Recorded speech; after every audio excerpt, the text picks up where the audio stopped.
Тоглоом тоглож байгаа юм уу? Хичээл завсарлалтаас доош бууз бэршгээ дээ. Үгүй найз өсөг үн. Чи өглөөнөөс хойш юу ч хийдэггүй үстэй. Санчраа чи захин марчин зохистой өргөлөхгүй болвол хоолоо чидгүй, хичээлээ хийхгүй, найзуудаас тоохгүй бас их ууртай болоод байгаа.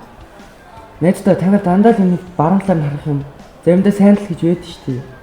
Хурдтай шийдвэр гаргах, стратеги бодох, олон хэмжээнд орон зайг баримжаалах чадвар сайжирдаг. Багийн тоглоом тоглоход харилцааны ур чадвар нэмэгдэж, манлайлал, хамтын нэг суурь болдог.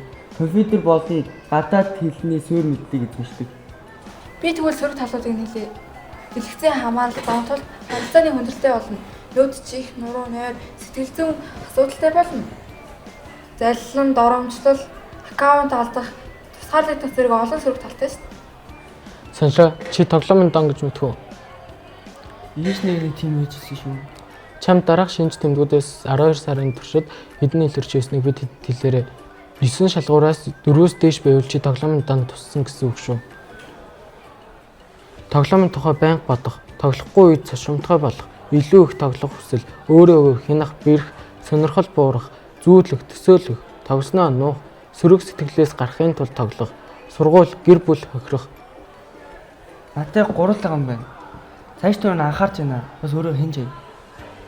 Захин орчны зохистой хэрэглээнд хамгийн түрүүнд дэлгэцийн цаг жуглаа. Screen time буюу дэлгэх цаг хугацаа гэдэгт зурагт гар утас, таблет, компьютер, ухаалаг цаг гэх мэт цэнхэр гэрэл бүхийд төхөөрөмжүүдийг ашиглахад зарцуулсан хугацааг хэлнэ. 6-аас 17 насны хүүхдүүдийн дэлгэцийн цаг 1-ээс 2 цаг байдаг. Захин тоглоом удаан тоглоход допамины ялгарал ихсэж тарих түүнд дасгал болж эхэлдэг. Ингэснээр хүүхэд тоглоом тоглохгүй бол тавгүрхэж, суралцах, хөгжих, сониуч байх чадвар нь буурдаг. Бас сонсголын эрхтэнд эрсдэл үүсч эхэлдэг.